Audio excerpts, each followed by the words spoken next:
Welcome back, AP. All right, great job in class today. I love how some of y'all are super excited to talk about the growth of fashion, the consumer revolution. I love how y'all are tying all these concepts together of the industrious revolution, the putting out system, and how lives are genuinely finally starting to change for the regular European during the 1700s, right? We're seeing the growth of the middle class. We're seeing the decreased involvement of the nobility, especially directly upon people's lives as people are beginning to move into cities to find work and find other jobs and also to make money so they can go out and spend it, right? We talk about how foods and diets change. We talk about blood sports and recreation and all kinds of other stuff, right? We also talk about religion. It's still there. It's growing really rapidly in some places. Methodism, yeah. So now the big thing, though, we left off in class on, we were talking about medicine. Now, some of this stuff I find phenomenally interesting, right? So first and foremost, you had a faith healing, still remaining popular kind of situation, right? Alchemy, astrology, faith healing.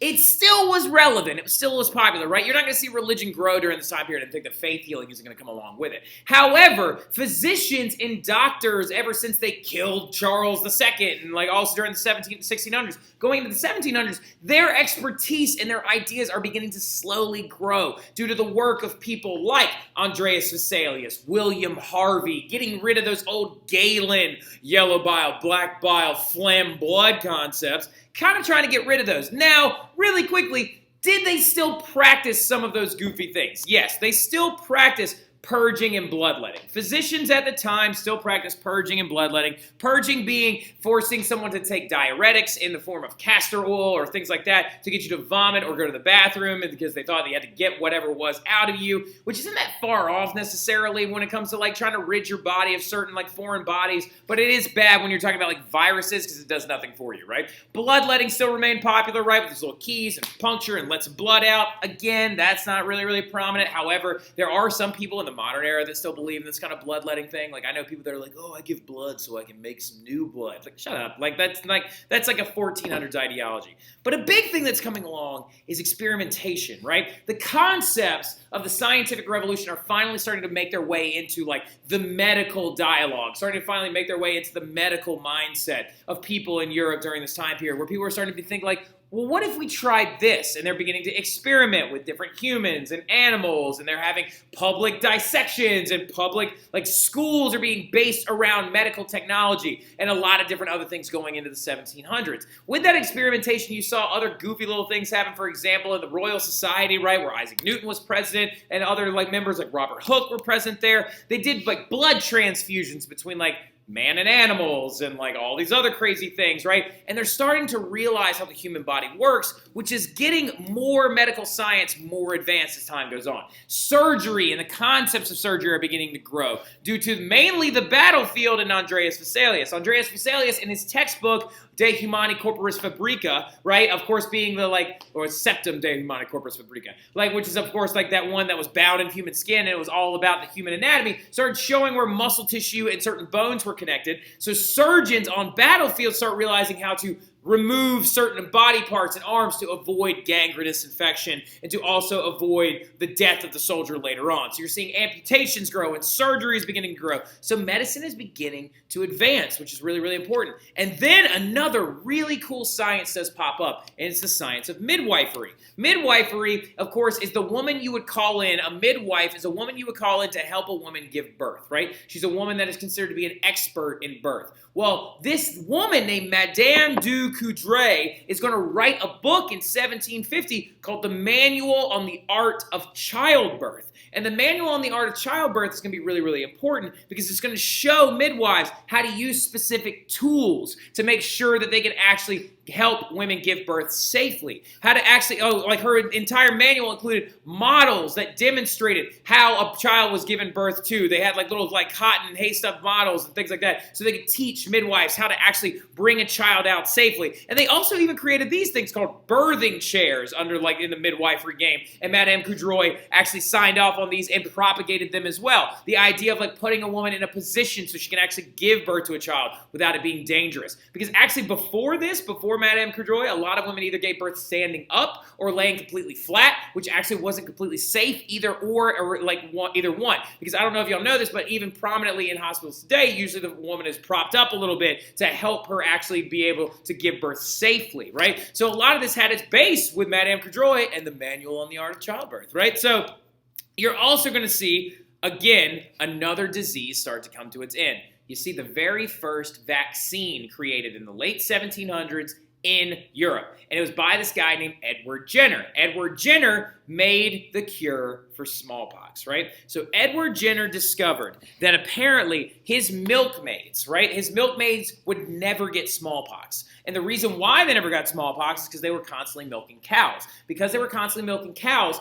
they would sometimes milk cows with a disease called cowpox. Cowpox is like the cow version of smallpox. It doesn't kill the cow, but it does cause these pustules and little like raised bumps, right? And so since these women, these milkmaids got cowpox, he realized that, wait a minute, cowpox kills smallpox. So that's why my milkmaids won't get smallpox. So this dude, Edward Jenner, figured out a way to eradicate smallpox collectively in the late 1700s in Europe by infecting people deliberately with cowpox. And what he would do is it literally looks like this. So the smallpox vaccine. I'm actually one of the last people, one of the last generations to actually get the smallpox vaccine. But the smallpox vaccine is actually originally in the 1700s. So let's look at the 1700s one. This is what it looks like now. In the 1700s, though, it looked like this. It was a little teeny tiny little pronged fork, right? It looked exactly like this. So this is what it looked like when Edward Jenner would use it. And he would apparently dip that into a small vial of cowpox or into some stuff that actually had cowpox in it. It actually looked like this,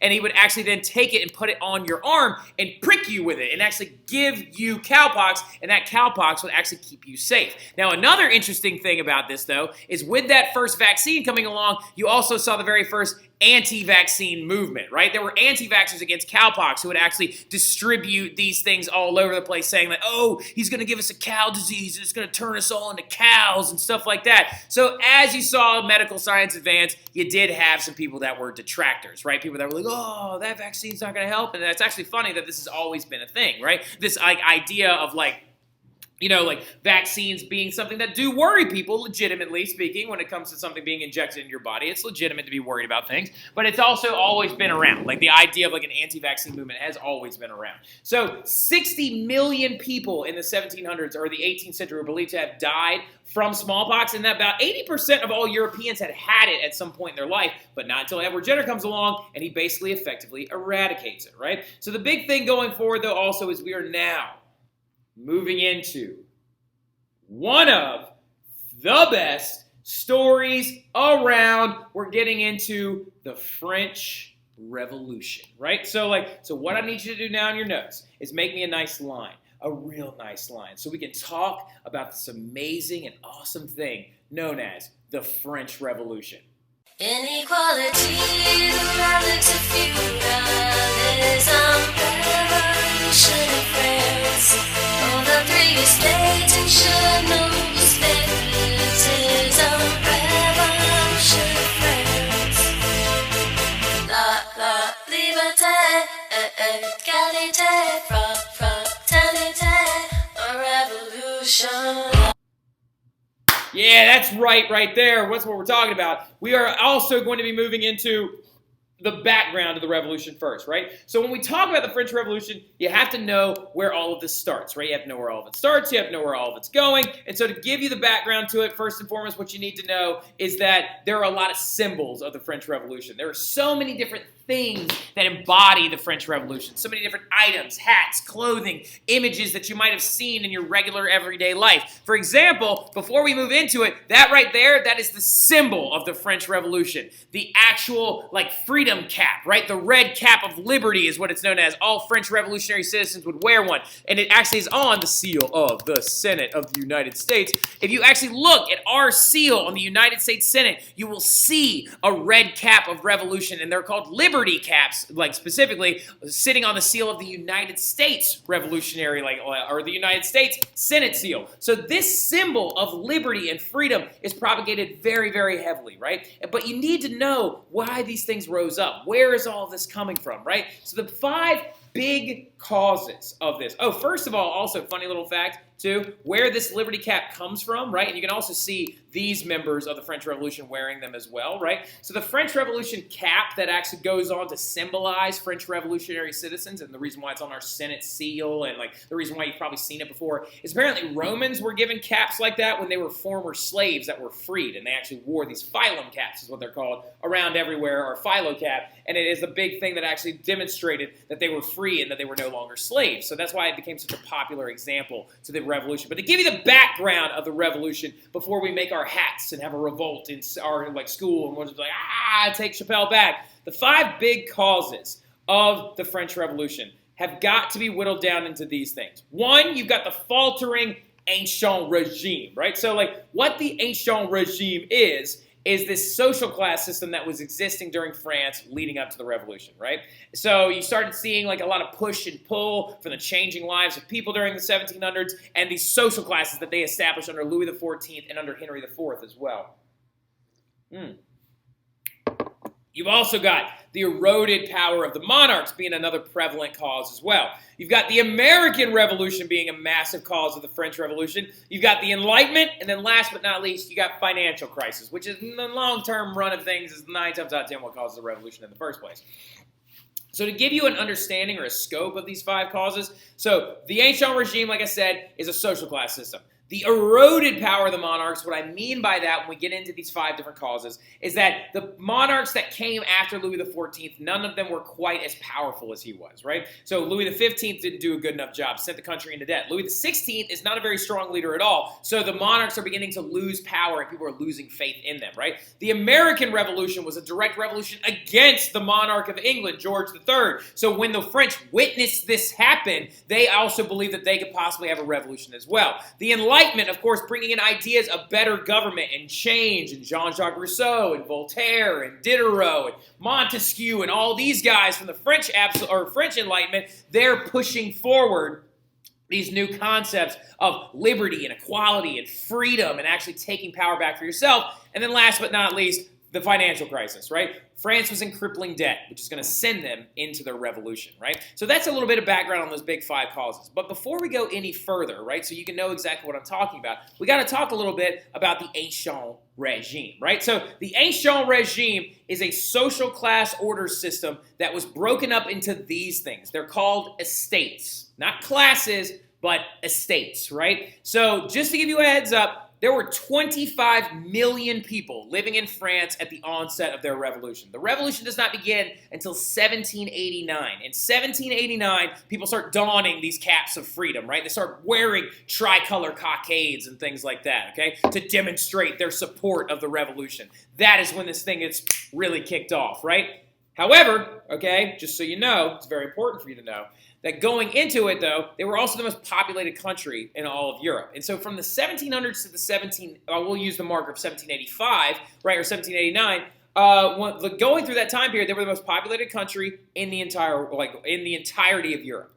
And they split those 25 million people into 3 separate classes. And it was the first estate, the second estate, and the third estate. And over 90% of France, well over 90% existed in this third one, right? But in this first estate, so let's do a favor really quick. Let's go through each of these estates and talk about who's in which one and who's in this Ancien Regime in general. So the Ancien Regime is these 3 estates, okay? So the first one is the clergy. The second one is the nobility. And then the third one is everybody else. Or as I like to refer to it as everybody else, right? You could actually use that term instead. Just go ahead and write down E-R-B-O-D-Y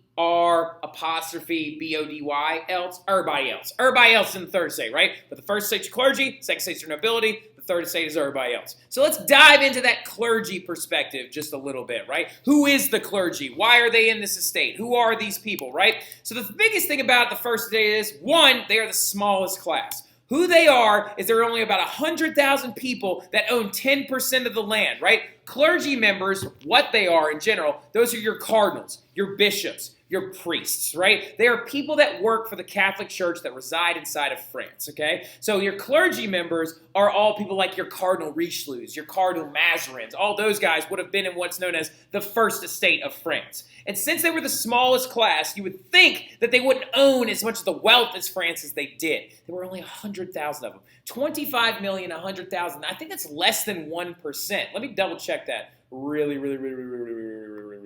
quickly. So if there are 100,000 like clergy members, divide that by 25 million French people, they are only 0.004%. Wait, no, 0.04% of France were in the First Estate, right? But they own 10% of the land?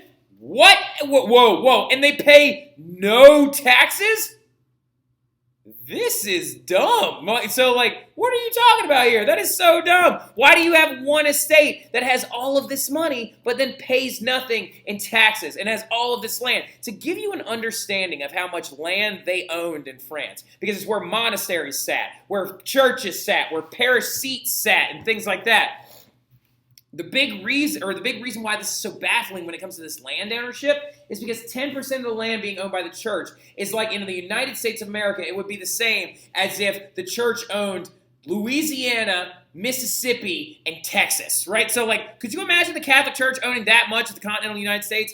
I sure as heck can't, right? So, like, that's insane. And also, just so you know, the nobility was forced to pay a tax on their land. So that means 10% of the land in France wasn't being taxed. So there was a heavy amount of money being hoarded inside of the church during this time period. Now, the church did give this, like, voluntary gift every year to the government, but it could fluctuate depending on how much the tithe was, and it also was completely at the discretion of the church, right? So that's a big problem, that we have the First Estate hoarding all of this land in particular, and then also a heavy amount of funds. Now, the Second Estate, you've got the nobility. And as we know, there are two different types of nobility. The nobility exists in about the 400,000 range, right? The 400,000 range. So with about 400,000 noblemen and women, they own 25% of the land, okay? So that means 35% of the land, almost half of it, is owned by the first two estates that only take up about 1% of the population, because over 98% of the population is in the Third Estate, okay? They own 25% of the land, and they're taxed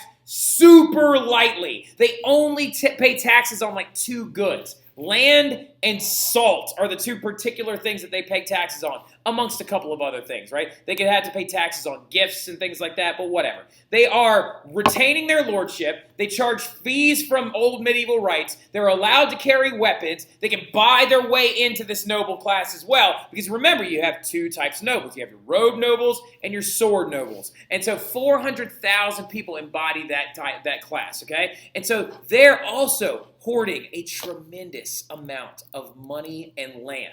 So with that, they're paying a super light amount of taxes, and also they retain lordship and privilege. They get to live at Versailles. They charge bourgeois members and all these other people these old medieval rights taxes. They get to carry weapons when no one else is allowed to. They have privileges that no one else has. They can do all these different things, and yet France is in a financial crisis. And this literally takes up maybe 1% of the population. Not even 1% of the population. 1% of the population would be 200. Well, about 2% of the population, right? But then you've got your everybody else, right? Your everybody else is 98% of the population. 98%. Leave me alone. Stop trying to call me. 98% of the everybody else. No, I don't want your scam. So 98% of the population is inside of this Third Estate. But since they only possess a small amount of the nation's wealth, and also a large amount of the population, you can't just stick them all into one thing. But just to give you a heads up, before we get into their different subgroups inside of the Third Estate, they're 98% of the population. They have a small amount of the nation's wealth, but they pay 99% of all of the taxes in France. This, already as you can see, is a wildly unfair system, right? The First Estate with the clergy pays almost nothing in taxes and just gets a voluntary gift, right? And then the nobility in the Second Estate pays a very small amount of the taxes, only about 1% of them, but they have more money than everybody else, right? So there are three big groups inside of the third estate, right? So, like, yes, I know this can get confusing, but you got the first estate, the second estate, the third estate, and then you've got three groups inside of the third estate. So you've got classes inside of these estates, right? So the first one is one that you've probably seen before because it's actually people's last names in this area, okay? So these are the big three, though, okay? You've got the bourgeoisie is the one, or the bourgeois, or they're sometimes referred to as. The bourgeois are one very prominent class. Those are your middle class members. Those are the ones that are actually breaking away from the poorer peasantry classes. They're expanding their rights, they're expanding their influence and their money and things like that. These members right here, they're the ones that start the revolution when it really, really gets going, right? But the bourgeois members are the most wealthy out of these three. Then you've got your peasants, which are your people still living in their community controls, still living out in local villages, your former serfs, your current serfs, your day laborers, your farm workers are your peasants. But then you've got your last one, your urban workers, the poorest of the poor, the street printers, the lowly, the unemployed, the women and men that moved to the cities but then were a part of the illegitimacy explosion. Like, those are your urban workers, right? So looking at these three societies, like looking at these three groups, the basic, stupid, Starbucks brand, like, actual belief is that basically the bourgeois was the one that did the entire revolution. The idea that, like, oh, the bourgeois were the mad ones. Now, they did start the revolution. They're the ones that kind of, like, threw the match into the fire and then got it going. But the basic belief is that only they functioned in the revolution, that they alone were fighting, were mobilizing these people and then going against the first and second estate. But we began to adopt this concept in history known as revisionism, right? Revisionism teaches us to go back into history, study primary documents, and see, is that prevailing idea true? Is it just the bourgeois that are fighting this revolution? Is it just the bourgeois making armies of poor people and going against other people? Revisionism teaches us that no, that's not true. When we go back and look into this, it actually shows us that the nobility and the bourgeoisie were highly fragmented and full of a lot of rivalries, right? Particularly the nobility. So the big thing about it is actually, in reality, the noble, it was more along the lines of, like, write this down. It was more along the lines of, like, progressives versus conservatives during this time period, right? And I don't mean conservative in the modern day sense. I mean conservative in this sense, right? That they wanted to conserve the first estate, the second estate, the old monarchy, and things like that. That is the like the prevailing belief now, is that actually the progressive bourgeois noble members and clergy members that wanted change for France are the ones who activated the revolution, not just the bourgeois and the third estate. So it's not just third estate versus everybody. It's actually people who want change versus everybody else, right? So, or not versus everybody else, but versus the rest of France. So what we're going to do now is we're going to actually go ahead and cut that off because I got to see y'all tomorrow anyway, right? And I'll talk to y'all soon, and we'll actually pick up right here where we left off, talking about the foundation of the French Revolution, the estates, and then we're going to get into these old parlements and all the eroded power of the monarchs and stuff like that. And get excited, because tomorrow we're going to talk about Marie Antoinette